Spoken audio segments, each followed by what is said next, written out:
ضرب المثل این ویدئوی ما در دو مورد کاربرد داره. یکی در مواقعی که بخواهند به آدم تنبلی با طعنه بگویند چرا جایت تکان نمیخوری و کاری نمی کنی. یکی هم هنگامی که بخواهند به کسی بگویند لطفاً سر جایت بنشین و تکان نخور، چون حرکت و کارهای تو باعث ضرر و زیان می شود. درود دوستان، در این ویدیو میخوایم در مورد ضرب المثل مجم که گنجی ریشش رو بخونیم و باش آشنا بشیم. با ما همراه باشید. روزی بود و روزگاری بود.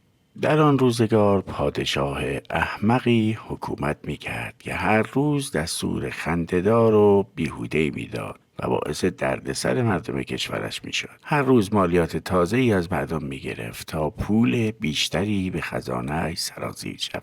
یک روز پادشاه توی قصرش قدم میزد و به این فکر میکرد که چطوری باز هم مردم بیچاره را سرکیسه کند و مالیات جدیدی از آنها بگیرد. هرچه پادشاه فکر کرد فکرش به جایی نرسید. او برای خانه ها، رودخانه ها، گاو و گوسفندها و تمام دارایی های ریز و درشت مردم مالیاتی تعیین کرده بود. دیگر چیزی نمانده بود که به عنوان دارایی به حسابش بیاورد و از مردم مالیات آن را بگیرد. پادشاه مدتها فکر کرد تا موضوع تازه‌ای به ذهنش رسید و لبخندی زد و با خود گفت یافتم. از این به بعد از عیب و نقص‌های آدم‌ها هم مالیات می‌گیرم. او با این فکر مامورانش را جمع کرده و به آنها گفت بروید توی مردم به دقت همه را زیر نظر بگیرید. هر کس را دیدید که نقص عضوی دارد دستگیر کنید و بگویید به دستور شاه باید برای هر نقص عضوی که دارد یک سکه مالیات بدهد. ماموران شاه که به قول خودشان مأمور بودند و معذور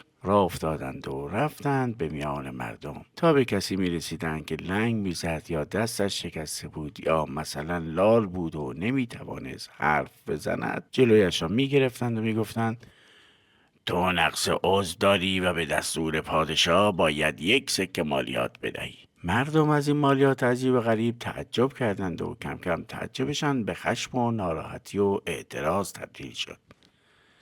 یکی از ماموران شاه وقتی دنبال آدم‌هایی میگشت که نقص عضو داشتند، کسی را دید که دستش را به گردنش آویخته بود. او بلافاصله به طرفش رفت و گفت باید به خاطر نقص عضوت یک سکه مالیات بدهی. مرد دست شکسته که از قانون تازه شاه خبر نداشت ناراحت شد و گفت چه خبر است؟ برای چی باید یه سکه بدم؟ مأمور گفت شد دو سکه، یکی برای دست شکستت و یکی هم برای لکنت زبانت. مرد دست شکسته این بار عصبانی شد و به طرف مأمور شاه خیز برداشت. مأمور شاه میخواست از خودش دفاع کند. برای این کار دستش را دراز کرد. دست او به کلاه مرد دست شکسته خورد. کلاه سرش افتاد و سر بیموی او را همه دیدند. مأمور از فرصت استفاده کرد. قاه قاه خندید و گفت حالا شد سه سکه، یکی هم به خاطر بیمو بودن سرت.